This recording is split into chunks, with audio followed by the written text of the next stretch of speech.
Good evening, brothers and sisters. Good evening. Thank you for being patient to listen to the second talk. I know it's difficult to listen to two talks in one night. I assure you this is not a family thing. I'm pretty sure that after my talk, my husband will not say anything. Okay, so in the previous talk, we looked at the first and the greatest commandment. This time, we look at the second. So in Mark chapter 12, 28 to 31, we read, "One of the scribes, when he came forward and heard them disputing and saw how well he had answered them, asked him, 'Which is the first of all the commandments?' Jesus replied, 'The first is this, Hear, O Israel, the Lord our God is Lord alone.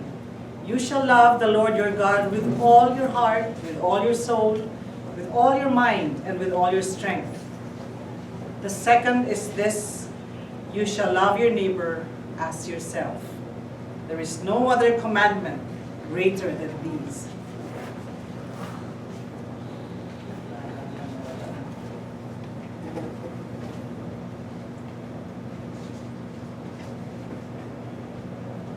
Thus we learn loving your neighbor together with loving God form the core of our Christian life. Jesus summed up the whole law in these two greatest commandments. The two commandments always go together. In the first letter of John, chapter 4, 20 to 21, we read, "If anyone says, 'I love God,' but hates his brother, he is a liar. For whoever does not love a brother whom he has seen cannot love God whom he has not seen. This is the commandment we have from him. Whoever loves God must also love his brother. Thus it is clear, we cannot claim to love God if we do not love our neighbors. And if we do not love God, then we have failed in the most basic requirement of being a Christian. So the simple equation is, we cannot call ourselves Christians if we do not love God, and we cannot love God if we do not love our neighbors. Let us therefore talk about how a Christian loves his neighbors. First, we start what Christian love is not.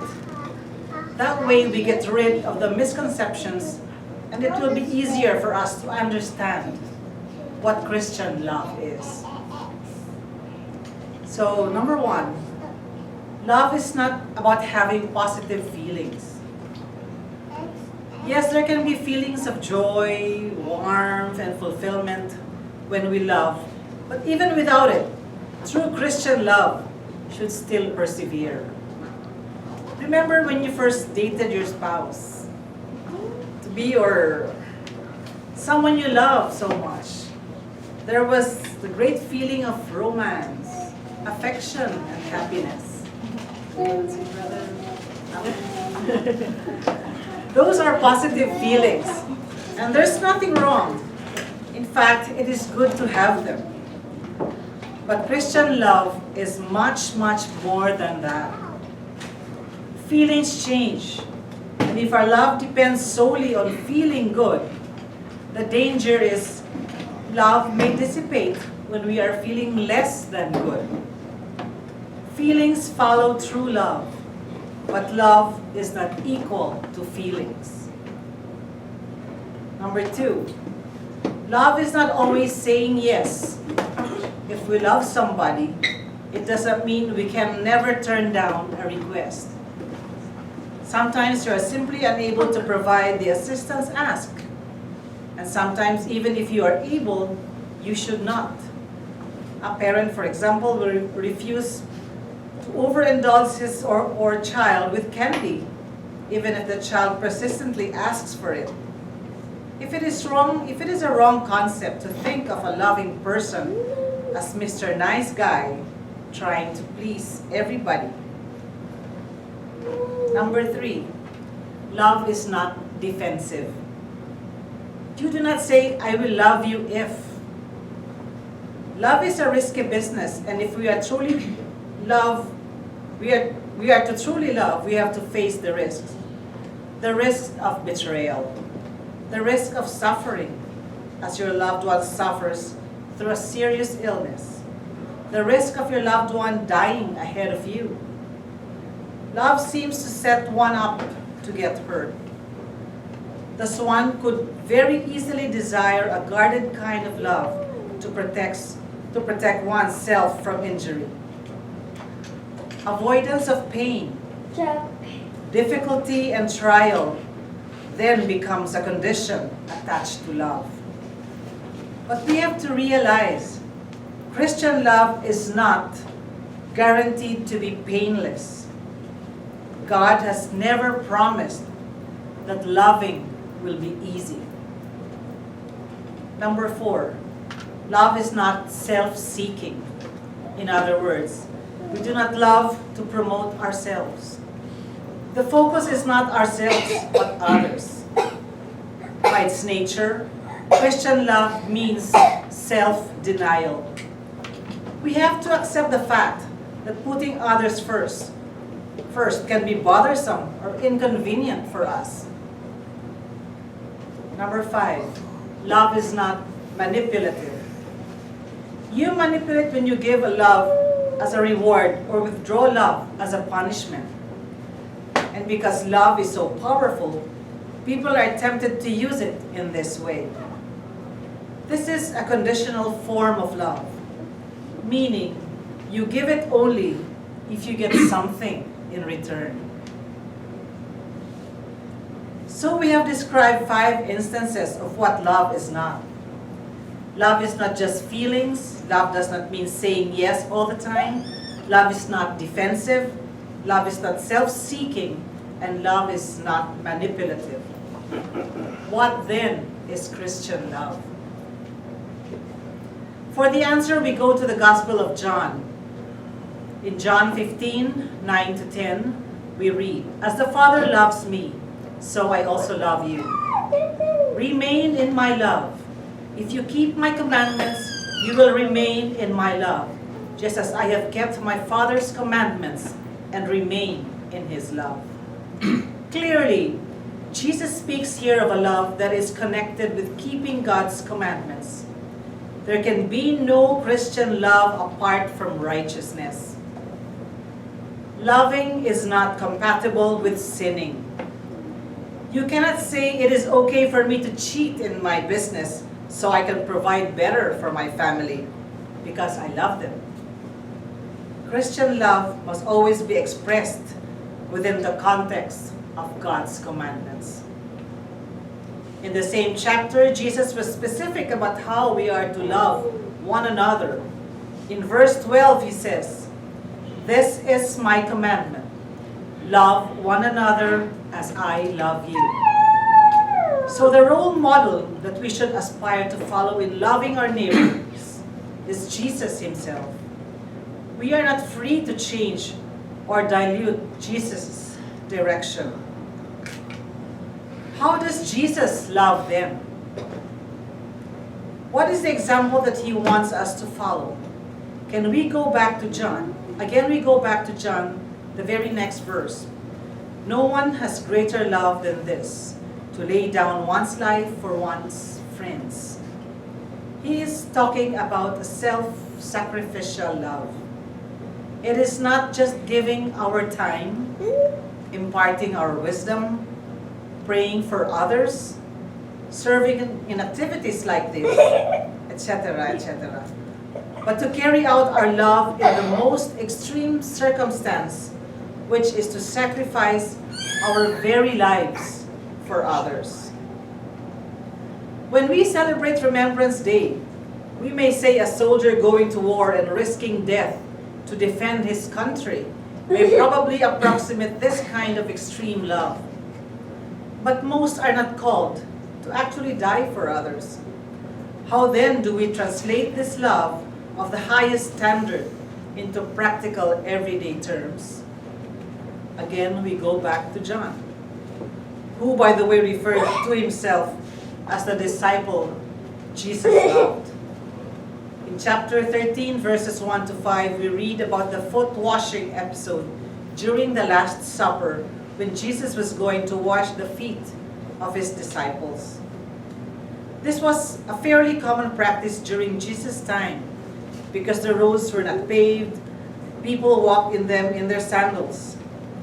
Thus they entered the house with very dusty feet, which slaves then cleaned as part of their work. Slaves had ranks, and it was the task of the youngest or lowest ranked slave to wash their master's feet. Thus this was the lowliest task assigned to the lowest ranked slave. Thus Peter objected to Jesus doing it. Therefore, dying on the cross was not the only example Jesus gave on how to love. He demonstrated Christian love, a service love, just like a slave serving his master. When he finished washing their feet, what did Jesus say? He told them to do likewise and commanded them to love each other according to his example. And what was his example? Love through service. Christian love is therefore committed service. In Galatians chapter 5, verse 14 says, "You shall love your neighbor as yourself." Who then is your neighbor? Can you choose the neighbors whom to love? The answer is in the parable of the Good Samaritan in the Gospel of Luke, which I think we are familiar with. A Jew is attacked by bandits and left to die on the side of the road.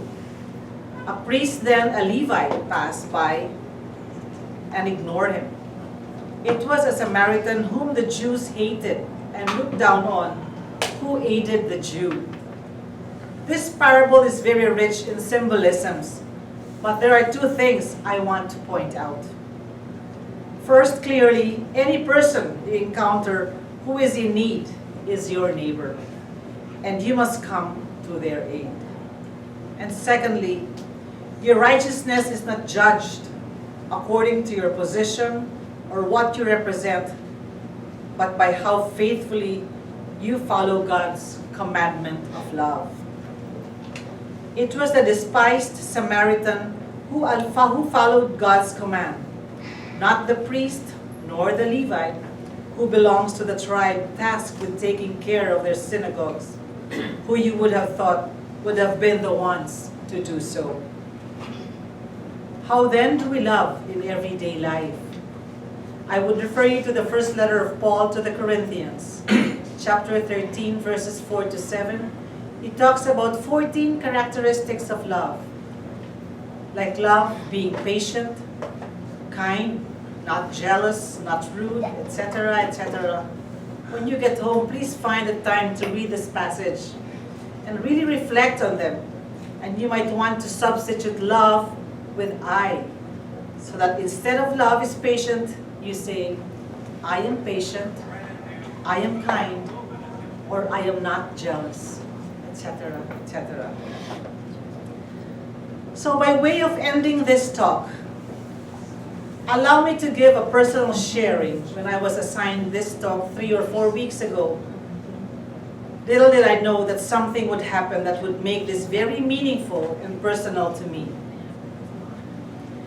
You see, my father-in-law unexpectedly passed away last July 12, and we had to rush to the Philippines for his funeral. And if there was anybody who would have embodied what Christian love is, it would be him. It seems like God, in his perfect time and wisdom, had just given me the most beautiful example of service love that I can share with you. We have always looked up to my father-in-law because of so many things he has done. But the amazing things we heard from dozens of his friends and colleagues who paid tribute to him night after night during his wake only reinforced and even increased our admiration of him. There were too many to mention, so let me just select a few of these characteristics that I feel just best illustrate our topic tonight. By the way, after the funeral mass, all the children and children-in-law gave their eulogies, except me. I was too afraid I would break down and be unable to do it. Let this be my eulogy then to a man I dearly love.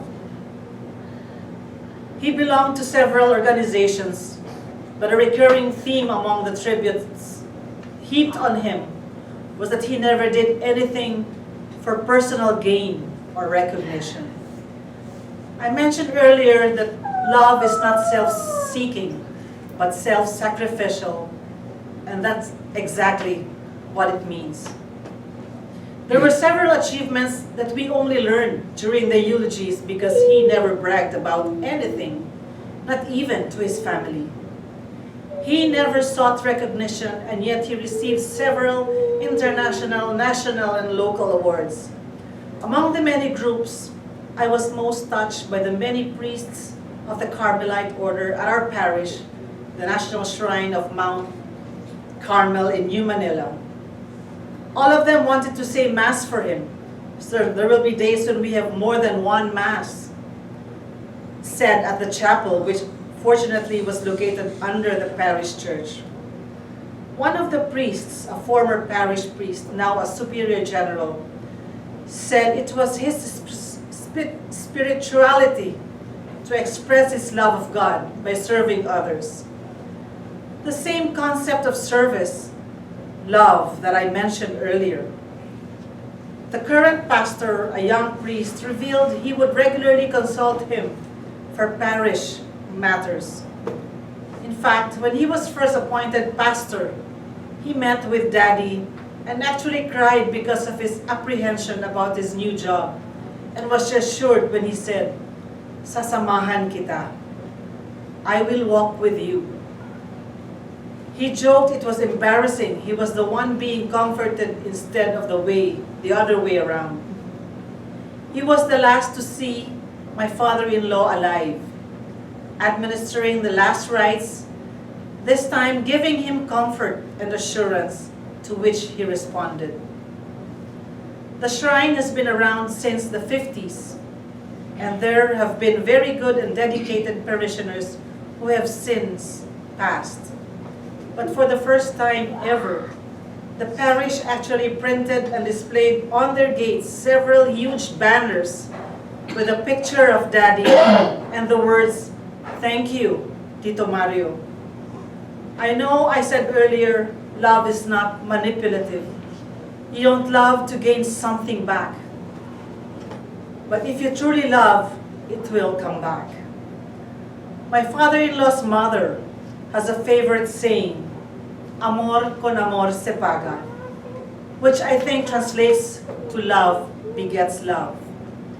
From the outpouring of love from the parish and the other organizations he was affiliated with, the love Daddy gave truly came back many times over, because for me, the unwritten rule is, if you love your neighbors, God will love you back. Thank you.